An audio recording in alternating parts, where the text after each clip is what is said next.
২৬ নির্বাচনে বঙ্গজয়ী পাখির চোখ বিজেপির। আবারও বাংলায় রীতিমতন দৌড়বে বিজেপির পরিবর্তনের রথ। আজ বৈঠকে বসতে চলেছে বিজেপি নেতৃত্ব এবং ১১টা নাগাদ সেই বৈঠক শুরু হয়ে গিয়েছে যেমনটা খবর পাচ্ছি, যেখানে রাজ্য সভাপতি শ্রমিক ভট্টাচার্য সহ বঙ্গ বিজেপি নেতৃত্ব এবং পর্যবেক্ষকরা যাদের ওপর সম্পূর্ণভাবে ভরসা রাখা হয়েছে তারা রয়েছেন সেই বৈঠকে, যেই ছবিও আপনাদের সামনে আমরা তুলে ধরছি। বৈঠকে রাজ্য সভাপতি শ্রমিক ভট্টাচার্য সহ কেন্দ্রীয় পর্যবেক্ষকরা তারা উপস্থিত রয়েছেন, বঙ্গ বিজেপির শীর্ষস্থানীয় নেতারা তারা উপস্থিত রয়েছেন এবং এই পরিবর্তন রথযাত্রা, যেই রথযাত্রা এই দোলযাত্রার পরই মূলত শুরু হতে চলেছে, কারণ জনসংযোগের দিকে কিন্তু বিশেষভাবে নজর দেওয়া হচ্ছে। বিশেষ নজর দিতে চাইছে মূলত রাজ্যের প্রধান বিরোধী শক্তি বিজেপি। পরিবর্তনের ডাক শুধুমাত্র বিজেপির তরফ থেকে দেওয়া হচ্ছে তা নয়, একই সঙ্গে গোটা রাজ্যের মানুষে তারাও দিচ্ছেন, তারাও চাইছেন যাতে পরিবর্তন রাজ্যে হয় এবং সেই পরিবর্তন অবিলম্বে যাতে হয়। ২৬ নির্বাচনের জন্য হয়তো অপেক্ষা শুধুমাত্র এবং তারপরই হয়তো পরিবর্তন হতে চলেছে। অনুপম আমার সহকর্মী এই মুহূর্তে আমার সঙ্গে যেমন রয়েছে, ঠিক তার পাশাপাশি মেঘাও আমার সঙ্গে রয়েছে। প্রথমে মেঘা, তোমার থেকে জানবো, বেশ কিছুক্ষণ সময় অতিবাহিত হয়ে গিয়েছে, বৈঠক শুরু হয়ে গেছে, এখনো পর্যন্ত বাইরে থেকে দাঁড়িয়ে কি খবর পাওয়া যাচ্ছে?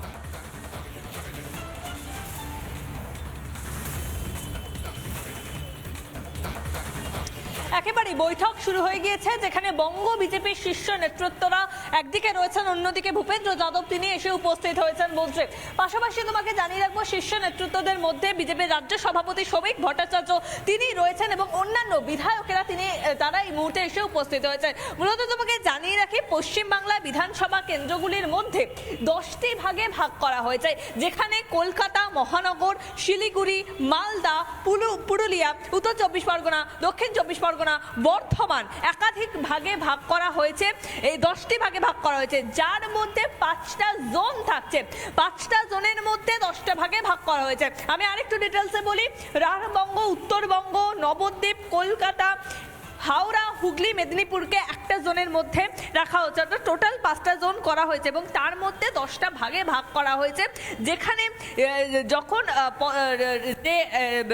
পদযাত্রা হবে বা যে রথযাত্রা হবে সেই রথযাত্রার সময়তে বিজেপি কর্মী সমর্থকেরা তারা পৌঁছে যাবেন এবং তারা সেখানে জনসংযোগ করবেন এবং সাধারণ মানুষের যে কষ্টের কথা, সাধারণ মানুষের কাছে যে কেন্দ্রীয় প্রকল্পগুলো পৌঁছে যায়নি এখনো পর্যন্ত, যেগুলো রাজ্য সরকারের জন্য এখনো পর্যন্ত আটকে রয়েছে, বিশেষতভাবে সেগুলোর উপরে আরো নজর দেওয়া হবে, যাতে আসন্ন বিধানসভা নির্বাচন সামনে রয়েছে তার কথা মাথায় রেখে সাধারণ মানুষের যে যে প্রকল্পগুলি, কেন্দ্রীয় প্রকল্পগুলি পাওয়ার কথা, যেগুলো এখনো পর্যন্ত আটকে রয়েছে, সে জনসংযোগের মাধ্যম দিয়ে কিন্তু সেগুলোকে আরো স্পষ্ট করা হবে এবং সাধারণ মানুষের যে কথা, সাধারণ মানুষের যে বক্তব্য, তারা কি চান পরবর্তী ক্ষেত্রে এবং তাদের কাছে কেন্দ্রীয় প্রকল্পগুলি পৌঁছে না যাওয়ার জন্য কি কি সমস্যা হচ্ছে, যাবতীয় বিষয় কিন্তু এর মাধ্যম দিয়েই জানা হবে।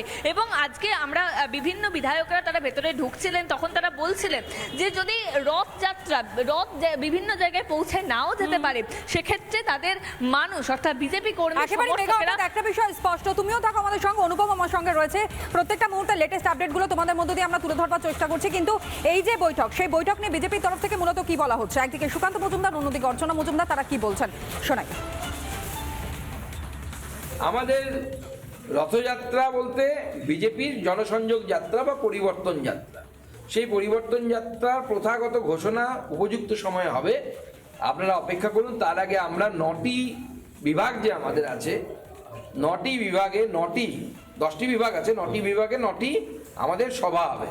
সেখানে আমাদের কেন্দ্রীয় নেতৃত্ব আসবে, নীতিন গাডকারি থেকে শুরু করে অমিত শাহজি থেকে শুরু করে, তারা 9টি সভা করবে। জনসংযোগ তো হবেই, সনাতনীরা রথযাত্রায় আসবে না দোলের পরের দিন থেকে, এটা হতে পারে না। আমরা অতীতেও দেখেছি, যখনই আমরা রথযাত্রা বা এই জাতীয় কোনো আমাদের বিজেপির পক্ষ থেকে কোনো কার্যক্রম নেওয়া হয়, সেখানে ভীষণভাবে গ্রাম বাংলায় তার প্রভাব পড়ে এবং মানুষ স্বতঃপ্রণোদিতভাবে সেখানে যোগদান করে। কোনো ফান্ড অ্যালোকেশন নেই, ভোট টার্গেট করে শুধুমাত্র ভোটের জন্য মানুষকে ভুলিয়ে ভোটটা নিয়ে নেওয়া।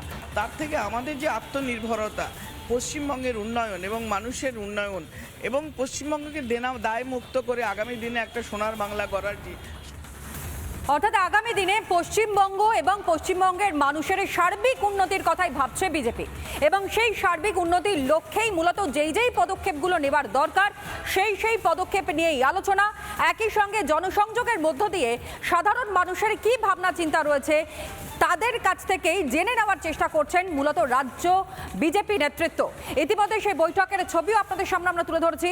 বঙ্গ বিজেপি নেতৃত্ব তারা উপস্থিত রয়েছেন এই বৈঠকে, বিধায়করা, সাংসদরা এবং একই সঙ্গে পর্যবেক্ষকরা তারা উপস্থিত রয়েছেন, রাজ্য বিজেপির সভাপতি তিনি উপস্থিত রয়েছেন এবং সকলের উপস্থিতিতেই মূলত আজকের এই বৈঠক থেকেই নির্যাস বেরিয়ে আসতে চলেছে আগামী নির্বাচনে কিভাবে প্রতিদ্বন্দ্বিতা করা এবং একই সঙ্গে রাজ্যের মানুষের ভাবনা চিন্তা কি রয়েছে তার প্রেক্ষিতে দাঁড়িয়ে বিজেপির তরফ থেকে আর কি করা যেতে পারে সমস্ত কিছু।